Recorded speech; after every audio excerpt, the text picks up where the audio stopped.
सरदार estate से लेकर वृंदावन चौराहे तक जो सड़क जाती है वहां पर वडोदरा महानगर पालिका की ओर से पानी की लाइन के लिए खुदाई का कार्य करवाया गया था, लेकिन सही मरम्मत को किए बिना ही इस सड़क को फिर से कार्यरत करवा दिया गया। ऐसे में आज जब वहां से एक ऑटो रिक्शा चालक गुजर रहा था तो ऑटो रिक्शा समेत ऑटो रिक्शा चालक खड्डे में गिरा और रिक्शा चालक की मौके पर ही मौत हो गई। मृतक का नाम अलीन भाई ठाकुर भाई वसावा बताया जा रहा है। आज सुबह सुबह वो जब अपनी ऑटो रिक्शा लेकर वहां से गुजर रहे थे तब ऑटो रिक्शा पलटी खा गई और गड्ढे में गिरी। अनिल भाई वसावा की उम्र 38 साल की थी और अपने परिवार में कमाने वाले वो एक ही शख्स थे। इस मामले के मद्देनजर बापुत पुलिस मौके पर पहुंची है। मृतक युवक को पोस्टमार्टम के लिए एसएसजी अस्पताल भेजा गया है, लेकिन इस मामले के मद्देनजर विपक्षी नेता चंद्रकांत श्रीवास्तव ने आक्रोश जताया है और न्याय की मांग साझा की है। कॉरपोरेशन और पालिका के अधिकारियों की मिलीभगत की वजह से नागरिकों की जान जा रही है, ऐसे आरोप विपक्षी नेता चंद्रकांत श्रीवास्तव की ओर से लगाए गए हैं। हालांकि इस मामले में जब पुलिस की ओर से एफआईआर की गई है तब उसमें भी कॉरपोरेशन की ओर से खोदे गए गड्ढे में गिरकर इस शख्स की जान गई है, ऐसा कोई भी उल्लेख नहीं है, जिसके मद्देनजर कॉन्ट्रैक्टर और अधिकारी पर भी कानूनी कार्रवाई करने की मांग विपक्षी नेता चंद्रकांत श्रीवास्तव साझा कर रहे हैं। मैं अगाऊ भी એવું કીધું છે કે વડોદરા શહેરની અંદર જ્યાં જુઓ ત્યાં ખાડા પડી જાય છે, ભૂવાઓનું સામ્રાજ્ય છે, અધિકારીઓ જોતા નથી અથવા અધિકારીઓ કામ લેતા નથી। હવે અત્યારે એક માણસનું મૃત્યુ થયું છે, એનો પરિવાર બેર વિખેર થઈ જવાનું છે નક્કી છે। પાણીની લાઈનનું કામ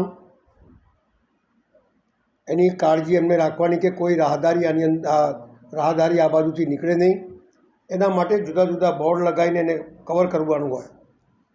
પણ મિલીભગતના લીધે કોન્ટ્રાક્ટર હાવી થઈ ગયા છે અને કોન્ટ્રાક્ટર નાગરિકોને કોઈ ધ્યાન રાખતા નથી, જેથી આવા ભૂવા પડે છે અને માણસ મરી જાય છે। હવે આ કામ જેનું બી હોય,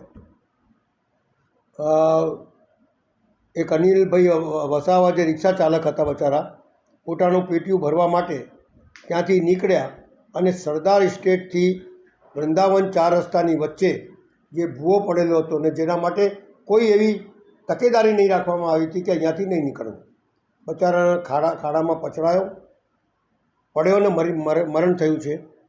એની એફઆઈઆરમાં પણ એનો ઉલ્લેખ નહોતા કરતા, એટલે મેં ફોન કર્યો સવારે કે ભાઈ આનું એફઆઈઆરમાં નામ કે એફઆઈઆરમાં કેમ નથી લખતા કે ખાડાને લીધે મૃત્યુ થયું છે। એટલે એ કેટલા હાવી થઈ ગયા છે એ જોવાની જરૂર છે। મારું માનવું છે કે જે અધિકારી હોય તે, જે કોન્ટ્રાક્ટર હોય તે, જે લોકો મળેલા હોય તે, તમામના ઉપર કાર્યવાહી થવી જોઈએ। કોન્ટ્રાક્ટરે જો કામ ના કર્યું તો એના પર બ્લેકલિસ્ટ કરો તાકી બધા કામોમાંથી છૂટા થાય। એવા જ રીતે જે અધિકારીના અંડર જેના અંદરમાં કામ થતું હશે એને ધ્યાન નહીં રાખ્યું એના પર બી એક્શન લો, એવી સ્પષ્ટ મારી માગણી છે। કારણ કે આ વડોદરા શહેરને રખડતો કરી દીધું છે, ધણી વગરનો શહેર થઈ ગયો છે। આ જેને જ્યાં ફાવે ગેસવાળા જુદા ખાડા ખોદે, કેબલવાળા જુદા ખાડા ખોદે, પાણીવાળા જુદા ખોદે, ડ્રેનેજવાળા જુદા ખોદે, ખાડા જ ખોદ કરી રહ્યા છે અને આ વડોદરા શહેરના નગરજનો હેરાન થઈ રહ્યા છે। એ જોવાની કોઈને ફુરસત નથી। જેને મરવું હોય મરે, જેને જવું હોય जाए। અહીંયા तो रुपयाથી काम છે, भ्रष्टाचारથી काम છે, એવું સ્પષ્ટ જણાઈ આવે છે। हमसे जुड़े रहने के लिए हमारे YouTube चैनल को सब्सक्राइब करें और नई वीडियो की नोटिफिकेशन के लिए बेल आइकॉन को दबाएं।